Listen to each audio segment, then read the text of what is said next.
Assalamualaikum warahmatullahi wabarakatuh.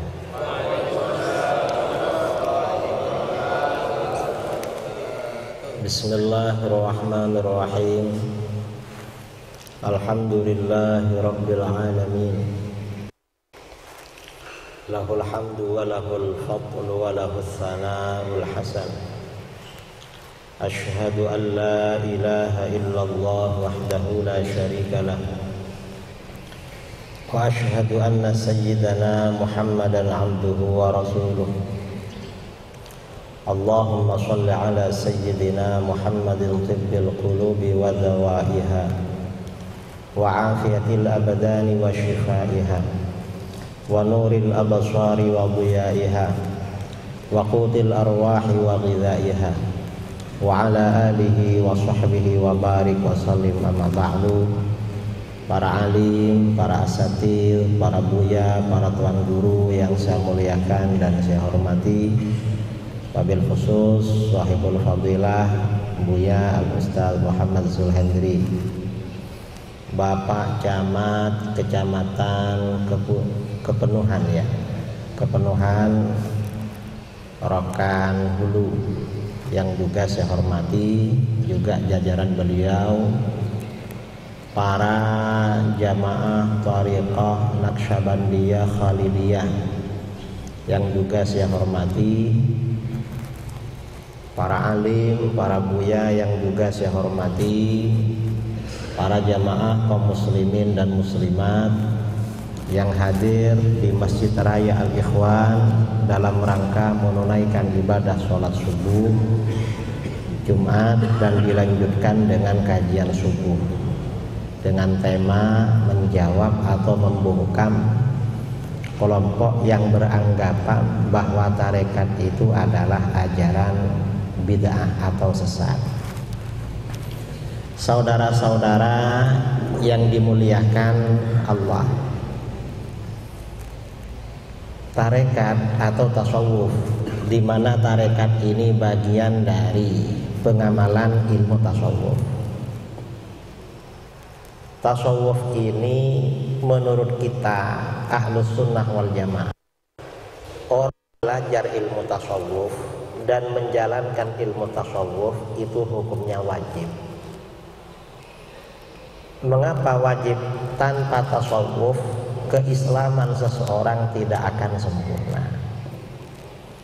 Mengapa tidak akan sempurna? Dalam hadis riwayat Imam Muslim dari Sayyidina Umar bin Al-Khattab radhiyallahu an, yang dikenal dengan hadis Jibril.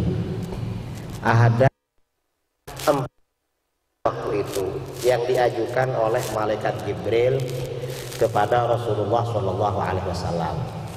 Pertama, Jibril bertanya, mal Islam, Islam itu apa? Lalu dijawab oleh Rasulullah dengan rukun-rukun Islam. Lalu malaikat Jibril bertanya lagi, mal iman, kalau iman itu apa? Dijawab lagi dengan rukun-rukun iman yang adanya 6. Lalu pertanyaan ketiga, mal ihsan, ihsan itu apa? Jadi setelah ada Islam, ada iman, ditanya lagi tentang ihsan. Rasulullah menjawab, anta'budallaha ka'annaka tarah, fa illam takun tarah fa innahu yarak. Ihsan itu kamu beribadah kepada Allah seakan-akan kamu melihatnya. Kalau kamu tidak bisa membayangkan seakan-akan kamu melihatnya, maka kamu akan Allah melihat kamu. Nah, artinya apa? Ihsan ini memang satu bagian dari 3 pilar di dalam agama yang saling menyempurnakan antara yang satu dengan yang lain. Orang ini kalau yang diamalkan hanya Islam saja, syariat saja, tanpa ilmu tasawuf, ya bisa-bisa menjadi orang fasik dan bisa tidak khusyuk ibadahnya. Sama juga orang tasawuf saja tanpa syariat, ya bisa menjadi zendik, bisa menjadi munafik, bisa rusak. Karena 3 ketiga-tiganya antara Islam, iman, ihsan ini harus menyatu. Nah, kajian tentang Islam ini biasanya kajian tentang Islam, hukum-hukum syariat ini biasanya diperankan oleh para ulama ahli fikih, para ulama fuqaha. Para ulama fuqaha ahlinya di dalam ini, di dalam masalah syariah atau ilmu fikih. Di dalam fikih, kita umat Islam di Indonesia sudah barang tentu mengikuti mazhabnya Imam Asy-Syafi'i. Kemudian kajian di dalam masalah keimanan ini menjadi fokus kajian para ulama ilmu akidah. Di dalam akidah kita mengikuti mazhabnya Imam Abdul Hasan Al-Asy'ari, Ahlus Sunnah wal Jamaah di Indonesia.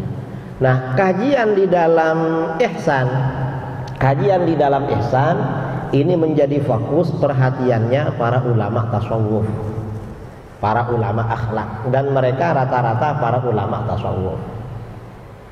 Kemudian kita di negeri kita tasawufnya bermacam-macam, tarekatnya bermacam-macam. Kalau di dalam ilmu tasawuf kita ini Ahlus Sunnah sepakat mazhabnya Imam Junaid Al-Baghdadi. Karenanya kata Imam Tajuddin Ibnu Subki, wa anna tariqatal Junaid tariqun muqawwam. Dan sesungguhnya tarekat tasawufnya Imam Junaid Al-Baghdadi adalah tarekat atau jalan yang tegak dan lurus. Itu Imam Junaid. Dan di dalam tasawuf ini memang Ahlus Sunnah wal Jamaah mengikuti mazhabnya. Karena Imam Junaid di dalam kitab-kitab tasawuf diberi gelar Syekhul Taifah As-Sufiyah, golongan sufi. Karena mazhab tasawuf merujuk kepada beliau. Tarekat kita, tarekat tasawuf di negeri kita di Indonesia ini bermacam-macam. Kalau orang-orang Riau, Medan, Padang, dan Aceh ini biasanya tarekatnya Khalidiyah, Naqsyabandiyah atau Naqsyabandiyah Khalidiyah. Biasanya seperti itu. Nah, artinya apa? Kembali kepada yang tadi, tasawuf ini memang hukumnya wajib. Karena tanpa tasawuf, keislaman kita tidak sempurna. Islam itu terdiri dari 3 pilar. Ada Islam, ada iman, ada ihsan. Tasawuf ini fokus mengkaji persoalan ihsan di dalam agama. Kalau mengatakan ilmu tasawuf ini bukan Islam, ya berarti ini perlu ngaji, perlu belajar. Tasawuf itu ihsan, bagian dari ihsan. Ini yang pertama. Yang kedua, mengapa belajar ilmu tasawuf itu wajib? Ilmu ihsan, ilmu tasawuf itu adalah ilmu untuk membersihkan hati. Para ulama sufi ini para ulama yang fokus membersihkan hati. Selain memang kitab-kitab mereka, kajian kitab-kitab mereka itu untuk membersihkan hati, para ulama sufi, para mursyid thariqah ini juga dokter hati. Mereka ini bukan hanya wacana tapi praktek. Praktek sebenarnya. Ini para ulama sufi. Dan membersihkan hati itu hukumnya wajib, saudara. Karena di dalam Al-Quran Allah Subhanahu wa ta'ala berfirman, qad aflaha man zakka wa qad khaba man dassaha. Benar-benar beruntung orang yang menyucikan hatinya. Maksudnya menyucikan hati apa? Menyucikan hati dari penyakit-penyakit hati, dari penyakit riya, dari penyakit ujub, dari penyakit sombong, dari penyakit hasud, dari dendam, dari penyakit suudzon. Kemudian apa? Ya penyakit-penyakit yang lain, berbagai penyakit. Dan ini para ulama sufi memang yang ahli seperti ini. Dan para ulama sufi dalam mengobati hatinya seseorang ini tidak hanya melalui kitab pakai wajah, tetapi memang praktek langsung. Kita di Riau ini kan rata-rata tarekatnya Khalidiyah Naqsyabandiyah. Mengapa Khalidiyah Naqsyabandiyah? Karena ikut tarekat Naqsyabandiyah melalui cabang Khalidiyah. Ya, Khalidiyah ini mansub nisbat kepada Al-Imam Al-Faqih Al-Mutakallim As-Sufi Maulana Khalid bin Husain Al-Baghdadi An-Naqsyabandi. Khalid ini asalnya seorang ulama ahli fikih, ahli tafsir, ahli hadis, dan ahli debat. Sebelum beliau memasuki suluk Thariqat Naqsyabandiyah, memang ahli fikih. Dan di mana Maulana Khalid itu tinggal, pasti beliau paling menonjol, paling alim memang. Dan orangnya awalnya perokok. Maulana Khalid ini rokokan orangnya.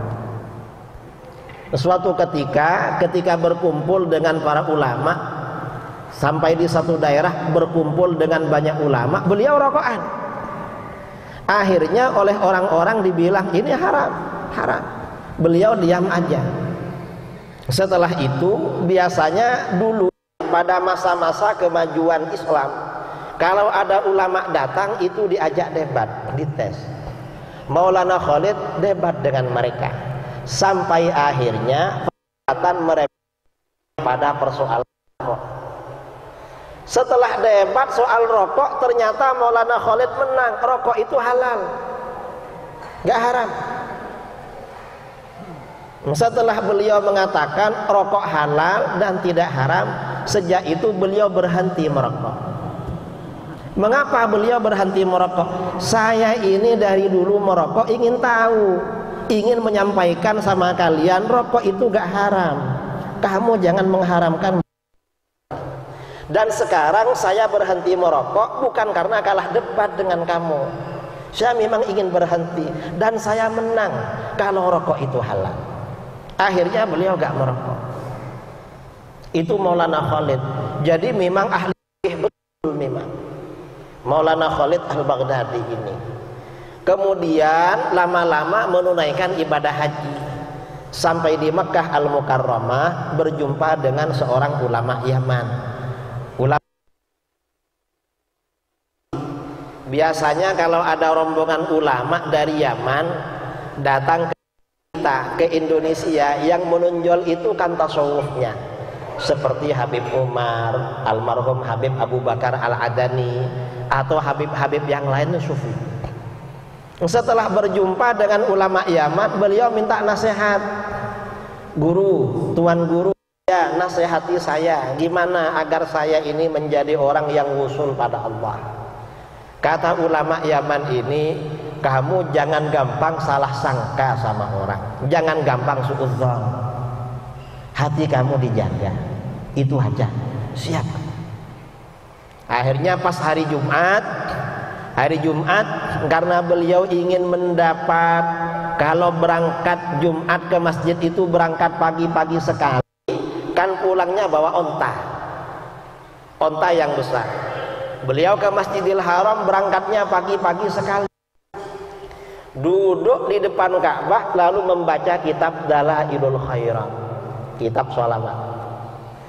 Nah, ketika beliau khusyuk membaca sholawat Dalailul Khairat, tiba-tiba ada seorang laki-laki bersandar ke Ka'bah, membelakangi Ka'bah. Yang lain di depannya baca sholawat, baca Quran, ini malah bersandar-sandar di Ka'bah, membelakangi. Akhirnya terbersit dalam hati Maulana Khalid, ini gak sopan ini. Gak sopan, sudah bersandar ke Ka'bah, orangnya sandar ke Ka'bah, di depannya orang ibadah semua. Begitu hati Maulana Khalid terbersit begitu, ternyata yang bersandar ke Ka'bah itu orangnya waliullah. Maulana Khalid, hei, kamu jangan suudzon sama saya. Saya ini orang mukmin. Orang mukmin itu lebih mulia daripada Ka'bah di hadapan Allah. Lebih mulia saya sebagai mukmin daripada Ka'bah. Gak apa-apa saya bersandar. Kamu kemarin sudah dinasehati sama ulama Yaman, jangan suudzon, masih suudzon lagi kamu ini, kata. Loh, terkejut Maulana Khalid. Nah, ini artinya apa? Orang sufi itu, saudara, mengobati orang tidak hanya menggunakan teori, tapi praktek. Memang dokternya hati. Itu ulama sufi. Dan hanya sufi yang bisa seperti itu. Akhirnya Maulana Khalid minta maaf pada beliau. Saya minta maaf guru, saya minta maaf katanya. Saya minta maaf, saya khilaf, minta maaf.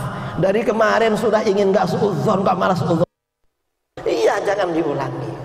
Doakan saya. Nah, akhirnya ditunjukkan oleh beliau, oleh laki-laki yang majdzub itu. Laki-laki yang waliullah. Kamu ini futuhnya kamu dapat futuh dari Allah.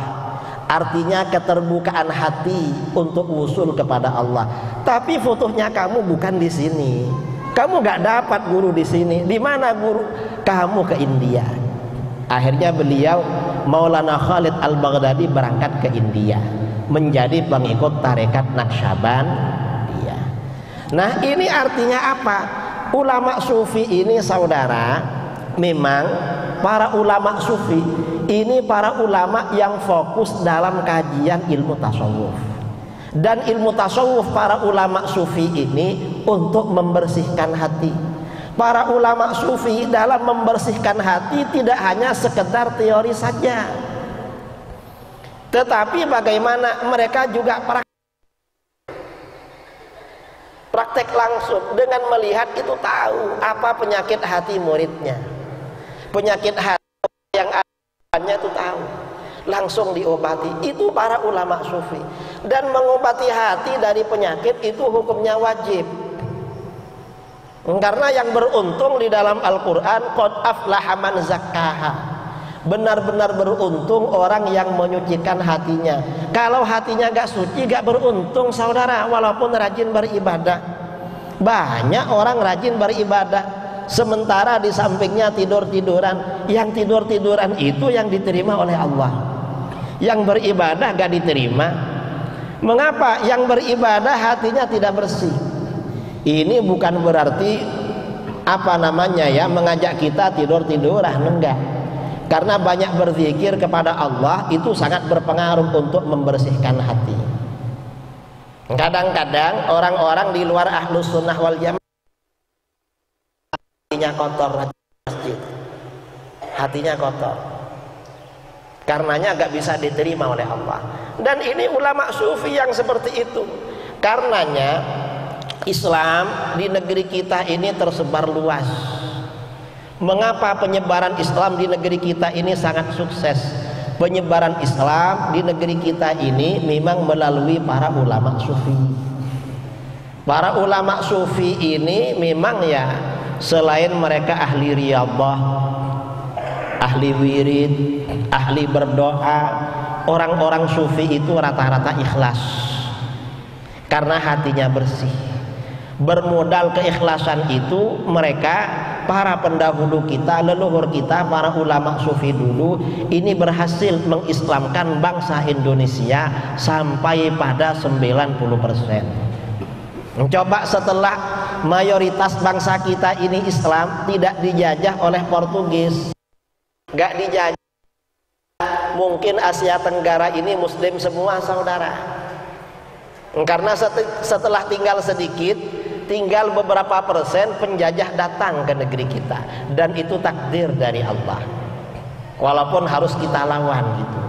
Akhirnya sisa-sisa bangsa kita yang tidak sempat diislamkan malah dikristenkan oleh orang-orang Belanda, orang Portugis, dan orang-orang Barat. Ini Islamnya bangsa kita ini dari para ulama sufi. Karena para ulama sufi itu memang pejuang dan orangnya ikhlas-ikhlas. Dan bukan hanya di negeri kita, bahkan di negeri-negeri yang lain seperti di Afrika. Di Afrika itu Islam juga disebarkan oleh para ulama sufi. Para ulama sufi ini menyebarkan Islam itu gampang, cukup modal keikhlasan. Perjuangannya karena bermodalkan ikhlas gampang diterima oleh masyarakat. Ini yang kedua. Jadi mengikuti ajaran tasawuf itu wajib, karena ajaran tasawuf itu adalah ajaran untuk membersihkan hati. Sedangkan membersihkan penyakit hati itu hukumnya wajib. Kemudian yang ketiga, tarekat sufi. Pengikut tarekat atau sufi. Mengapa diwajibkan oleh para ulama? orang yang ikut tasawuf itu rajin berzikir. Dan rajin berzikir itu memang perintah Al-Quran. Di dalam Al-Quran Allah subhanahu wa ta'ala berfirman, ya ayyuhalladzina amanu dzkurullaha dzikran katsira. Hai orang-orang yang beriman, berzikirlah kalian kepada Allah sebanyak-banyaknya. Dan orang yang paling rajin berzikir itu ulama sufi memang. Para sufi gak pernah berhenti berzikir. Kalau tarekat Naqsyabandiyah ini zikirnya mengutamakan zikir khafi, zikir sembunyi-sembunyi, agar dalam aktivitas apapun tetap selalu berzikir. Tujuannya itu dalam aktivitas apapun, dan itu memang lebih afdal. Zikir khafi ini lebih afdal daripada zikir jahar. Ini tarekat Naqsyabandiyah. Dan memang yang rajin dan istiqomah melakukan zikir ini orang-orang sufi. Di luar sufi gak bisa seperti itu. Nah, orang-orang yang gak suka zikir ini membid'ahkan orang yang zikir. Ini salah alamat namanya. Sekarang ini untuk membid'ahkan orang yang melakukan kemaksiatan gak kurang. Karena sekarang ini karaokean ramai, dangdutan ramai, koplo ramai, yang maksiat ramai. Loh, kok yang berzikir yang dibid'ahkan? Ini namanya salah alamat. Orang yang berzikir ikut tarekat sufi itu sama sekali tidak bid'ah. Zikir apapun yang mereka lakukan gak ada yang bid'ah sama sekali, saudara. Itu semuanya memang benar-benar ajaran Islam. Mengapa benar-benar ajaran Islam? Perintah zikir di dalam Al-Quran ini beda dengan perintah-perintah yang lain. Kalau perintah-perintah yang lain, misalnya sholat, sholat itu ada aturannya. Melanggar aturan sholat itu bukan dapat pahala tapi dosa. Misalnya habis sholat subuh lalu sholat sunnah, kan gak boleh sholat sunnah habis sholat subuh, ya haram, dapat dosa. Atau misalnya sholat mestinya 2 rakaat ditambah 1 rakaat, kok 3 rakaat, nanggung 2 rakaat, biar tak kasih 1 rakaat lagi sholat subuh, haram malah. Itu kalau sholat. Puasa juga begitu. Puasa itu ada aturan-aturannya. Misalnya hari tasyrik, hari raya gak boleh puasa. Kalau dilanggar bukan dapat pahala tapi dapat dosa. Kalau zikir ini beda. Zikir ini memang termasuk perintah ibadah paling bebas. Apapun kita zikir, itu gak apa-apa kalau zikir itu, karena perintah bebas memang. Jangan dibid'ahkan. Zikir ini mau bersama-sama, mau sendiri-sendiri, mau teriak-teriak, mau pakai suara keras, pakai suara pelan, terserah. Mau sambil berdiri gak apa-apa, zikir yang penting berzikir. Karena zikir ini memang aturannya tidak ketat seperti perintah ibadah-ibadah yang lain. Ini zikir beda dengan yang lain. Nah, ini mengapa? Apa rahasianya sebenarnya? Ada kelompok ya, karena ini perlu diterangkan ya. Sebagian kelompok yaitu Salafi Wahabi kadang membid'ahkan jamaah thariqah karena kalau berzikir sambil goyang-goyang. Loh, goyang-goyang itu kalau zikir gak apa-apa. Yang gak boleh itu kalau goyang-goyang itu nyanyi dangdut. Itu gak boleh memang. Kalau zikir memang diperintahkan walaupun sambil goyang-goyang. Karena dalam hadis sabda Rasulullah SAW, aksiru zikrullah hatta yaqulu innaka majnun. Perbanyak kamu berzikir pada Allah sampai orang-orang bilang atau orang munafik bilang bahwa kamu orang gila. Berzikir ini memang diperintahkan sebanyak-banyaknya. Dari banyaknya zikir sampai orang itu kalau baca zikir biasa-biasa, misalnya pegang tasbih aja, gak dianggap gila sama orang. Tapi kalau sampai goyang-goyang baru dianggap gila. Jadi gak apa-apa zikir goyang-goyang itu, yang penting goyangnya zikir. Ini disalahkan oleh kelompok. rahasianya yang perlu kita tahu. Mengapa kelompok ini membid'ahkan thariqah, memerangi thariqah tasawuf, orang salafi wahabi? Ini sebenarnya agenda barat, agenda orang-orang kafir dari barat. Agendanya bagaimana? Orang barat itu tahu bahwa yang berperan besar dalam penyebaran Islam itu para jamaah thariqah, orang-orang pengikut tarekat. Karena orang-orang pengikut tarekat ini yang berperan dalam penyebaran Islam, maka bagaimana tarekat ini agar dihancurkan? Menghancurkannya bagaimana? Harus melalui orang Islam sendiri. Maka dibuatlah oleh mereka yang namanya aliran Salafi Wahabi. Salafi Wahabi ini memang terindikasi itu memang buatan orientalis dari Inggris.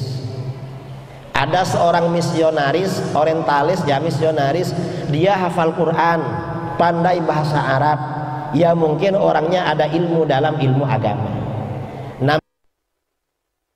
Melakukan spionase, penyamaran ke Jazirah Arab, lalu dia berhasil mempengaruhi pendiri Wahabi, Syekh Muhammad bin Abdul Wahab.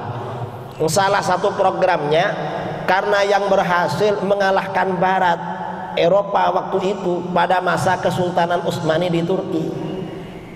Tentaranya Sultan Utsmani di Turki ini kan pengikut tarekat memang. Tarekat.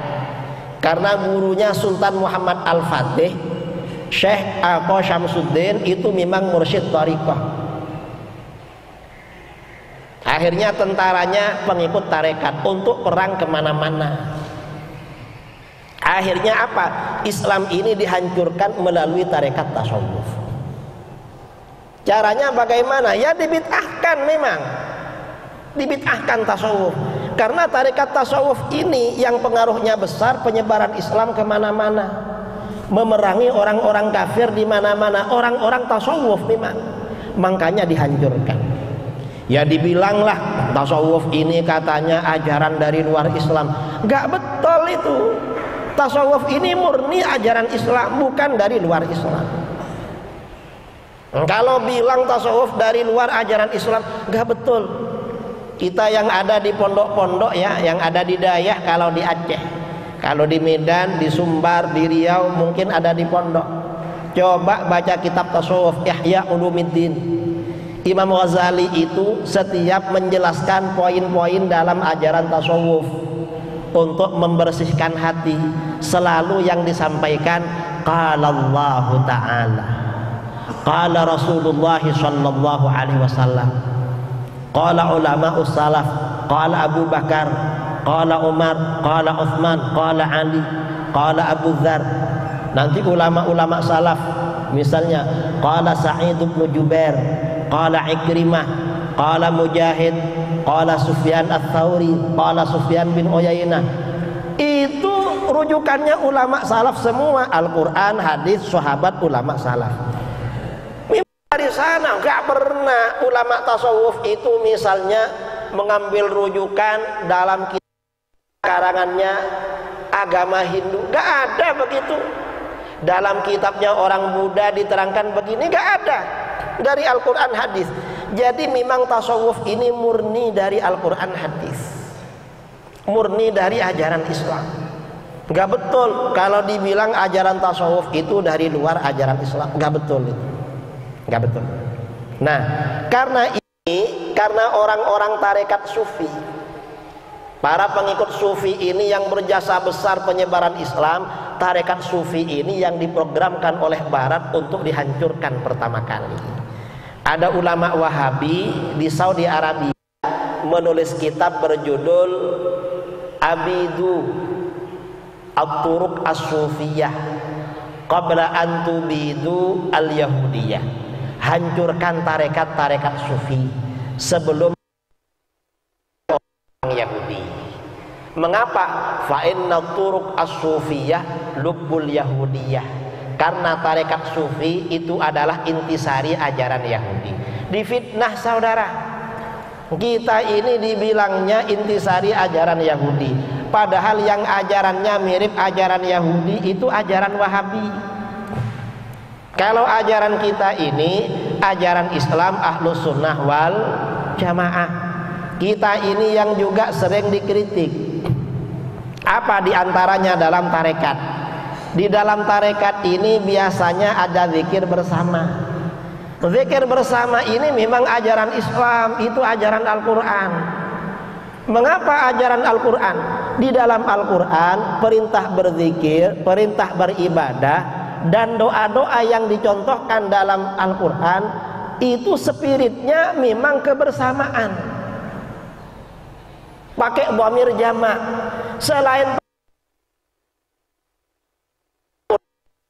bersama, misalnya ketika kita sholat, yang kita baca dalam surat Al-Fatihah itu ayat berikutnya, iyyaka na'budu wa iyyaka nasta'in, hanya kepadamu kami beribadah. Di sini menggunakan kata kami.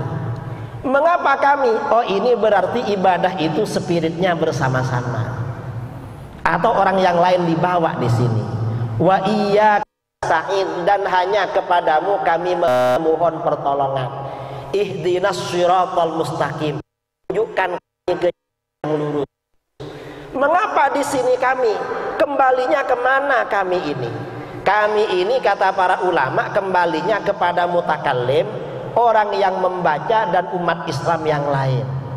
Artinya apa? Spirit kita di dalam ibadah itu memang berjamaah, dan ini yang diamalkan di dalam tarekat tasawuf yang namanya rabit, sinergi antara yang satu dengan yang lain.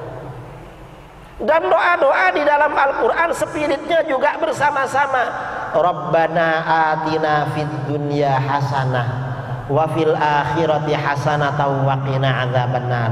Mengapa pakai Rabbana atina? Wahai Tuhan kami, berikanlah pada kami. Kenapa bukan Rabbi? Rabbi atini, wahai Tuhanku, berikan kepada aku. Mengapa pada kami? Karena setiap kita berdoa spiritnya untuk diri sendiri dan umat Islam yang lain, dan keluarga kita, orang-orang yang kita cintai. Makanya setiap kita ini sholat membaca ihdinas shiratal mustaqim, tunjukkan kami ke jalan yang lurus. Hadirkan dalam hati kita semua orang-orang yang kita cintai.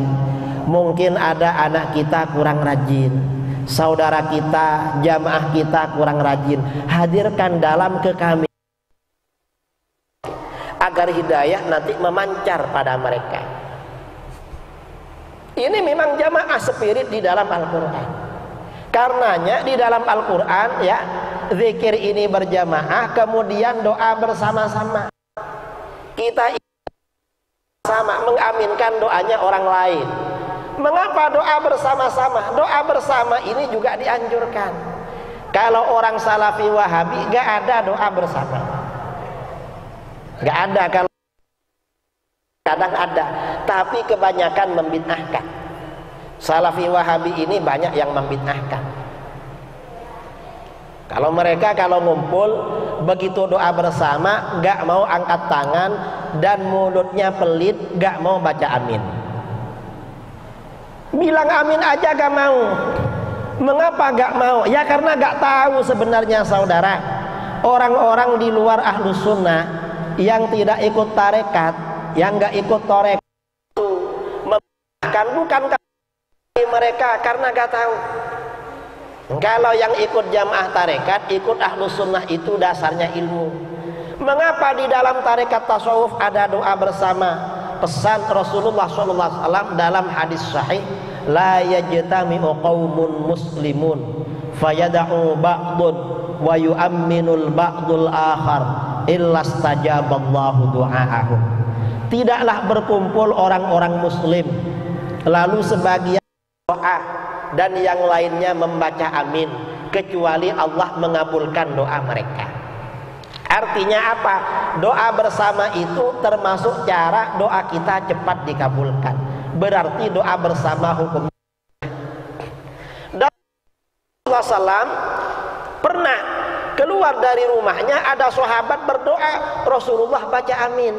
Berarti mengaminkan doanya orang lain itu termasuk sunnah Rasul. Orang Salafi Wahabi nggak mau mengaminkan doanya orang lain. Kadang mereka sholat subuh bermakmum sama imam kita, imamnya dia pelit, gak mau angkat tangan, gak mau baca amin. Mereka ini walaupun jadi makmum buruk sekali saudara, karena gak ikut sama imam.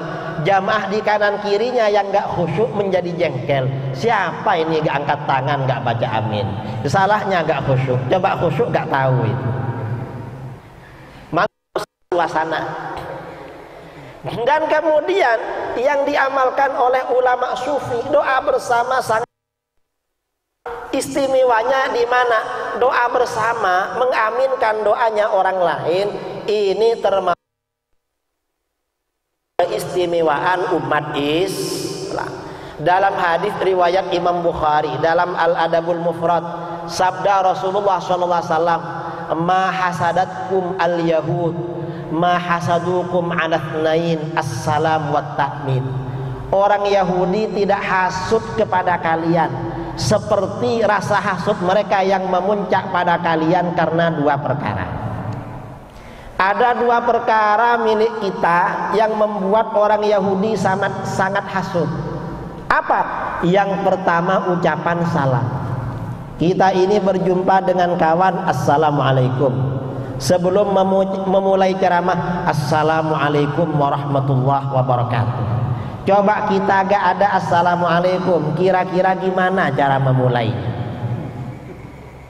Kan gak bisa kan? Yang paling assalamualaikum memang.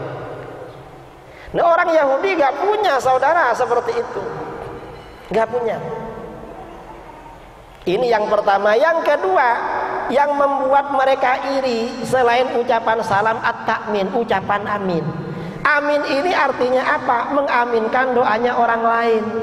Artinya doa bersama mengaminkan doanya orang lain ini termasuk khoswais, keistimewaan umat Islam, Islam. Dan ini yang menjalankan adalah Ahlus Sunnah wal Jamaah, terutama para pengikut tarekat sufi. Doa bersama. Nah, orang-orang Wahabi gak mau doa bersama. Berarti kalau begitu mereka ikut sunnahnya Yahudi. Mengapa? Karena Yahudi gak punya seperti itu. Itu milik kita. Mereka gak mau baca amin. Ini yang diamalkan oleh tarekat sufi. Artinya amalan tarekat sufi ini memang paling top dalam Islam. Karenanya kata Imam Al-Ghazali, Imam Al-Ghazali ini awalnya ya ahli fikih, ahli ilmu kalam, ahli usul fikih, ahli debat. Orang ini kalau debat dengan Imam Ghazali harus siap-siap kalah, karena hebat memang. Orangnya sangat rasional. Lama-lama bagaimana? Lama-lama setelah beliau ini mencapai puncak karir, menjadi ulama paling terkenal, paling hebat Baghdad. Akhirnya beliau mikir-mikir, kira-kira yang saya peroleh ini bisa enggak membawa saya selamat di akhirat. Mikir itu. Setelah berpikir itu, akhirnya apa? Beliau akhirnya menjalankan tarekat tasawuf. Jadi memang orang yang alim itu yang rasional, lama-lama kembalinya tidak rasional biasanya. Mengapa tidak rasional? Ya bukan tidak rasional, artinya contohnya seperti Imam Ghazali dan Maulana Khalid Al-Baghdadi. Orangnya suka debat, suka bertengkar, lama-lama gak puas ikut tasawuf. Lama-lama seperti itu. Itu Imam Ghazali. Nah, setelah Imam Ghazali ini menjalankan tasawuf, menjalankan ibadah tasawuf, kemudian apa? Beliau berkesimpulan bahwa kelompok ulama yang paling bagus, golongan yang paling mulia dan yang paling baik di dalam Islam adalah golongan tarekat tasawuf, golongan para ulama sufi. Ini kata Imam Ghazali. Memang orang sufi kata beliau. Karenanya akhirnya Imam Ghazali ini menyusun kitabnya yang monumental, fenomenal, yaitu kitab yang bernama Ihya Ulumuddin. Tapi Ihya Ulumuddin ini biasanya kalau di pondok-pondok untuk tingkat tinggi, di pondok-pondok untuk tingkat tinggi. Kalau tingkat menengah kadang-kadang kitab beliau yang dikaji kitab Al-Arba'in fi Usuluddin karena di bawahnya, atau kitab beliau Minhajul Abidin, Minhajul Abidin atau Al-Arba'in. Kalau tingkat dasar dalam pengamalan tasawuf dan ilmu tasawuf biasanya kitab beliau Bidayatul Hidayah. Jadi setelah Bidayatul Hidayah, Bidayatul Hidayah ini tuntunan tasawuf tingkat dasar naik pada tingkat menengah.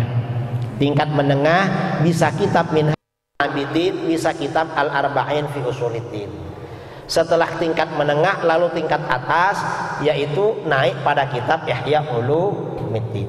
Nah, kitab Ihya Ulumuddin ini pedoman para kaji tasawuf. Dan kata para ulama, Imam Al-Iraqi seorang ahli hadis mengatakan kitab Ihya Ulumuddin kata beliau min a'zami kutubil Islam, termasuk kitab-kitab Islam yang paling agung. Karena kitab Ihya Ulumuddin ini pengaruhnya luar biasa, diserang juga sama Wahabi. Apa kata Wahabi? Kitab Ihya ini banyak hadis maudhu, kitab Ihya banyak hadis dhaifnya. Loh, padahal mereka gak pernah belajar kitab Ihya. Coba mereka belajar kitab Ihya dengan niat yang tulus, yang sungguh-sungguh, insya Allah akan menjadi penggemar kitab Ihya. Mereka dengarnya hanya dari luaran, saudara, dari orang-orang yang gak suka sama kitab Ihya. Bagi orang-orang yang suka kitab Ihya, terutama orang-orang yang penganut tarekat tasawuf, pasti cinta pada kitab Ihya. Orang-orang yang cinta kesempurnaan keislaman dirinya, karena tanpa tasawuf itu gak bisa sempurna. Kitab Ihya ini diserang juga oleh mereka. Apa alasannya? Katanya banyak hadis dhaifnya. Nah, kalau cuma banyak hadis dhaif, bukan cuma kitab Ihya, saudara. Kitab Ihya ini hadis sahihnya lebih banyak. Sebenarnya di kitab Ihya yang sahih lebih banyak daripada yang dhaif. Cuma mereka membesar-besarkan. Karena kitab Ihya Ulumuddin ini hadisnya kalau dengan yang diulang-ulang sekitar 5.600 hadis. Hadisnya sekitar 5.600. Kalau dengan hadis yang diulang-ulang dianggap satu, itu sekitar 3.400 hadis. Nah, sekitar 2.000 hadis lebih itu hadisnya sahih, sumbernya dari Bukhari Muslim. Yang 2.000 lebih. Berarti kalau 3.800 diambil 2.000, sisa berapa? 1.800. Yang 1.800-an itu sumber-sumbernya dari Abu Dawud, Sunan Abi Dawud, At-Tirmidzi, An-Nasa'i, Ibnu Majah, dan kitab-kitab yang lain. Kadang dari Sahih Ibnu Hibban, Sahih Ibnu Khuzaimah. Ini yang sisanya. Kemudian ada juga yang dhaif-dhaif di dalam. Tapi yang dhaif gak masalah. Mengapa gak masalah? Karena kebanyakan yang dhaif itu masalah tarhib, dan ulama salaf menerima hadis dhaif. Tarhib wa tarhib. Hatta Syekh Ibnu Taimiyah menerima hadis dhaif. Kemudian ada juga yang maudhu, tapi yang maudhu gak banyak di kitab Ihya. Kitab Ihya Ulumuddin ini kalau diteliti, dikaji, yang maudhu sekitar 20 hadis. Jumlahnya 3.800 atau 5.600 kan sedikit, sangat sedikit. Coba bandingkan dengan kutubus sittah, Sunan Abu Dawud, Tirmidzi, Nasa'i, Ibnu Majah. Hadis maudhu'nya ada berapa? Maudhu'nya ada 60. Kecuali Sunan Nasa'i yang gak ada hadis maudhu'nya. 60, saudara. Ini masalah hadis maudhu'. Kalau hadis dhaif bagaimana? Lebih banyak lagi. Jangankan kitab yang 4, Bukhari Muslim, kata orang Wahabi, dalam Sahih Bukhari Muslim menurut Ibnu Taimiyah, Ibnu Qayyimil Jauziyah, dan Al-Albani, gurunya Wahabi, hadis dhaifnya itu sekitar 34 hadis. Padahal kita gak percaya itu. Bukhari Muslim ini menurut kita sahih semua. Ternyata Wahabi bilang Bukhari Muslim hadis dhaifnya lebih dari 30 hadis. Nah, sebenarnya yang nggak ikut hadis itu siapa sebenarnya? Oh, sudah sahih di dhaifkan. Artinya apa? Kita ini di dalam tarekat tasawuf. Karena kalau nggak ikut tarekat ya nggak bisa membersihkan hati. Memang tarekat tasawuf ini dan para aulia, para wali Allah ini ya orang-orang yang ikut tasawuf ini memang para aulia Allah ada di tarekat tasawuf, bukan yang lain.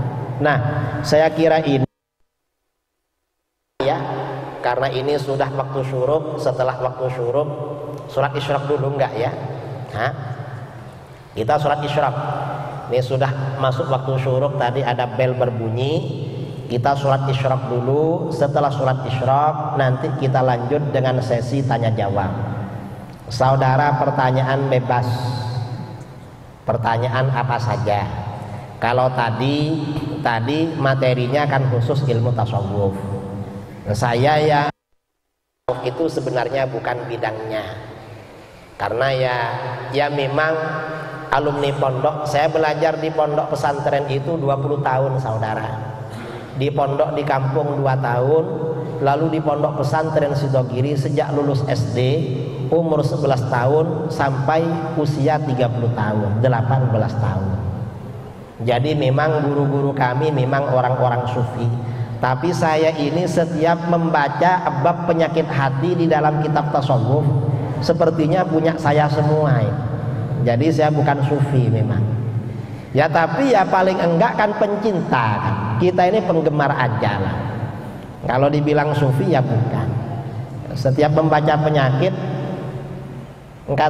kayaknya memang saya punya semua ya.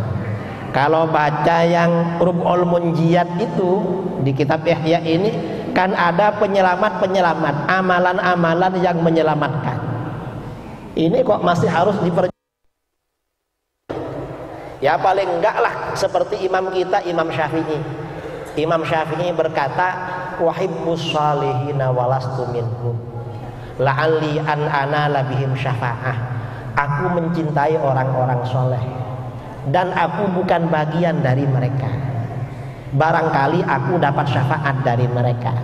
Padahal kita yakin Imam Syafi'i itu orang soleh. Enggak soleh gimana? Mazhabnya mayoritas sampai sekarang.